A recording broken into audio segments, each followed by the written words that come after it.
Hello all, welcome to today's talk.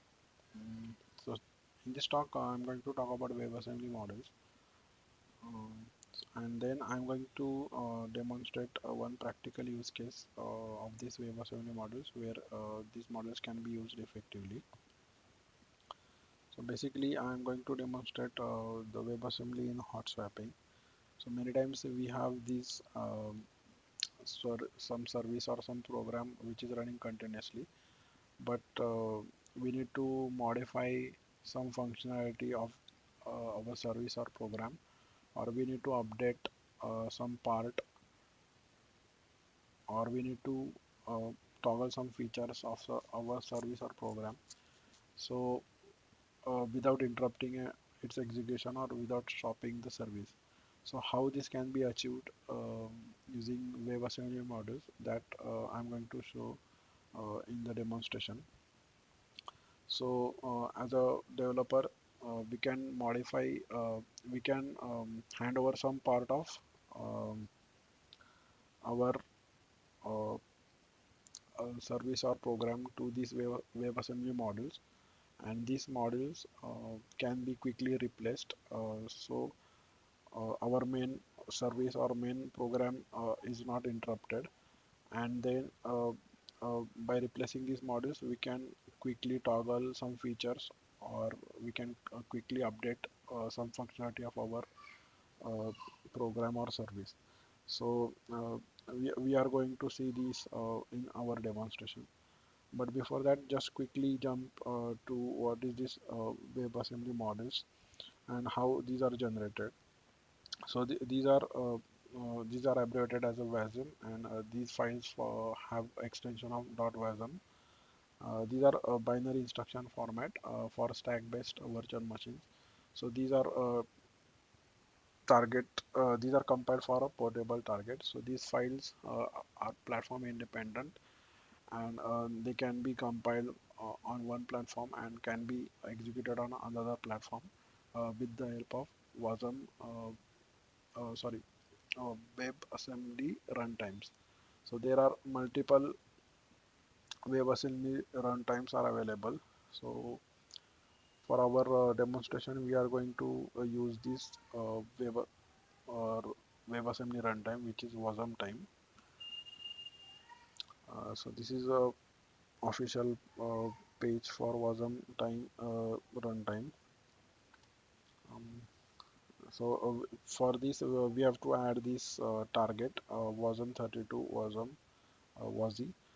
Um, and when we build our Rust program uh, to this target, we get .wasm file, which is nothing but our WebAssembly model.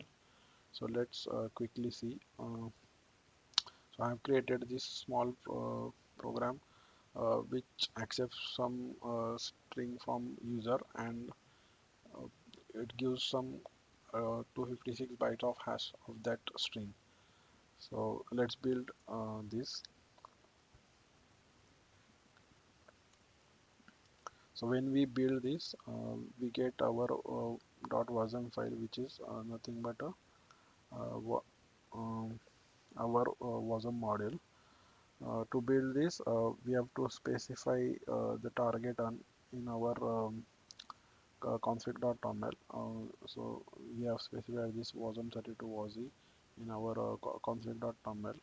So um, when we build this, we get this .wasm file. So let's quickly see how this can be run using wasm time, which is WebAssembly runtime. Mhm. So to run this, we have to specify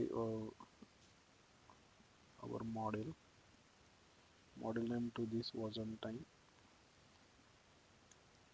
So now it is asking for some string. So I'm just typing some random string here. So we can see it has generated 256 bytes of hash for the given string. So similarly, we can have created one more model which gives out the 512 byte of hash. So for so the So after building this, we'll get this two .wasm file. So one is SHA-256 hasher .wasm, and then SHA-512 .hasher. Um, so and for the random string, I have created one service which will continuously run and which will continuously generate some random string. So and our service is using this hasher.wasm model to generate the hash for the generated random string. So to so the, if we so this service is running already. So here we can see uh, it is generating some random string, and for the given string it is right now this hasher is nothing but this file 256 which generates a 256 byte of hash. So right now uh, our service is using this hasher.wasm model which is generating 256 byte of hash. So and so without stopping this service, we will just replace this file and we'll with this 512 model, 512 by 512 byte hasher model, and we'll start getting the 512 byte of hash. So let's see. So we'll just rename this file. We'll just we'll copy. We'll rename this file to.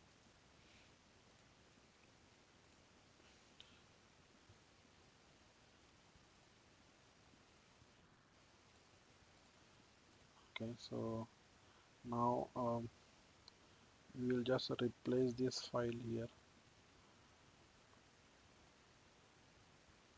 So now here you can see without stopping our service, now it has started generating the 512 byte of hash.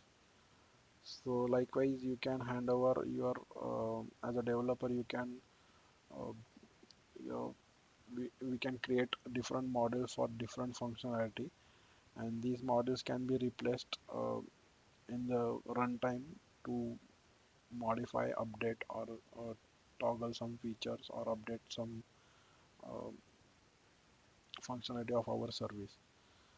So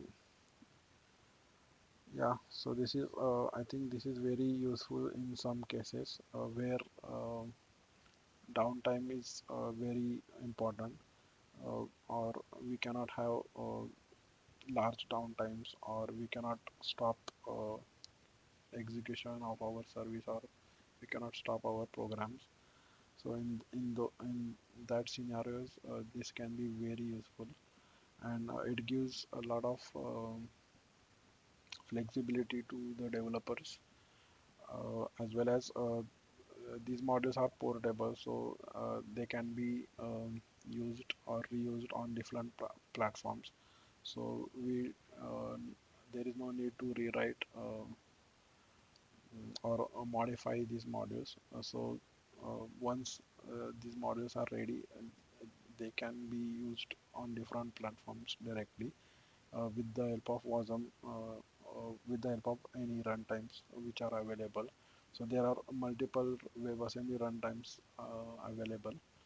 So these models can be run with the help of any runtime directly. So thank you for watching this. If you have any questions, then you can drop uh, uh, in the comments. I'll try to answer it as best as I can. Yeah. So thanking you. Bye.